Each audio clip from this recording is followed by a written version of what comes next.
ముందు చెప్తున్నాను ఈ వీడియోలో కేవలం మనం ఇమాన్యుయల్ మరియు పవన్ గారిని మాత్రమే కంపేర్ చేసి మాట్లాడుకోబోతున్నాం. కంపేర్ కూడా కాదు, వాళ్ళిద్దరిలో ఫైనల్ గా విన్నర్ అవుతారు అనేది మాట్లాడుకున్నాం. నేను ఇదే వీడియో నిన్న కూడా చేశాను, తనూజ గారు కళ్యాణ్ గారు అని చెప్పి వీళ్ళిద్దరు మీద. సో ఆ వీడియోకి మంచి రెస్పాన్స్ వచ్చింది. కామెంట్స్ కూడా తనూజ గారికి ఎక్కువ వచ్చి కళ్యాణ్ గారికి ఎక్కువ వచ్చాయి అనమాట. సో ఇది కూడా సేమ్ వీడియో, బట్ ఇమాన్యుయల్ గారు పవన్ గారిని మాత్రమే మనం కన్సిడర్ చేద్దాము. మీరు వేరే వాళ్ళ ఫ్యాన్ అయినా సరే పర్లేదు, బట్ ఈ వీడియోలో మనం మాట్లాడుకునే ఇమాన్యుయల్ పవన్ గారి గురించి కాబట్టి మీరు ఇమాన్యుయల్ గారి ఫ్యాన్ అయి ఉన్నా పవన్ గారి ఫ్యాన్ అయి ఉన్నా ఫ్యాన్ ఫ్యాన్ ఫ్యాన్ అని చెప్పుకోవడమే కాకుండా మీ అభిమానం ఎలాంటి అనేది ఇప్పుడు కామెంట్ లో చూపించండి.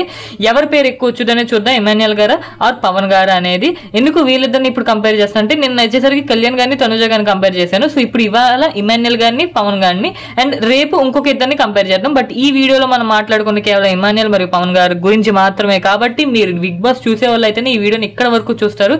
సో ఆ నమ్మకంతో నేను అడుగుతున్నాను, మీరు వేరే వాళ్ళ ఫ్యాన్స్ అయ్యి ఉండొచ్చు, తనుజ ఫ్యాన్స్ కళ్యాణ్ ఫ్యాన్స్ ఎవరైనా అయ్యి ఉండొచ్చు, బట్ వీళ్ళిద్దరి గురించి కూడా మీకు ఒక ఒపీనియన్ ఉంటారు కాబట్టి అడుగుతున్నాను.